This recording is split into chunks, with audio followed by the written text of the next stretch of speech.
Ով առաջին իսկ կադրերից հասկանա այստեղ ինչա կատարվում, իմ կողմից նվեր ունի։ Իհարկե այստեղ կատարվում է ինչ որ բան գինու հետ կապված։ Կոնկրետ ինչ գինու մասին է խոսքը։ Դե լավ, պատմեմ։ Խոսքը հալդե գինու մասին է, որը 12 ամիս պահվել է ջրի տակ։ Իսկ ավելի կոնկրետ քարի լճում։ Դեռևս հնագույն ժամանակներում պարզել են, որ այս մեթոդը գինու վրա շատ դրական է ազդում։ Եվ այո, այն կարելի է հանդիպել Հունաստանում, US-ում, բայց հայկական գինիներից միայն սա է։ Պատկանում է Մարրանդ գինեգործարանին եւ նրա անունն է հալդե։ Իսկ այստեղ գինեգործարություն է կատարում մեկ շիշ այս գինին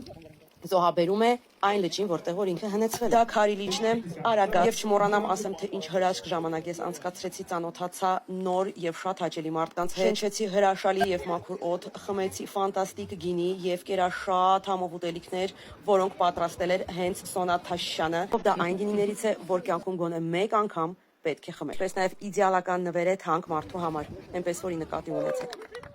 Հիմա ամենակարևորը այս տարի այս միջոցառումը տեղի կունենա հուլիսի 13-ին Կիրակի օրը նույն վայրում։ Ավելի մանրամասն ինֆորմացիայի համար կարող եք գրել Հալդեի էջին,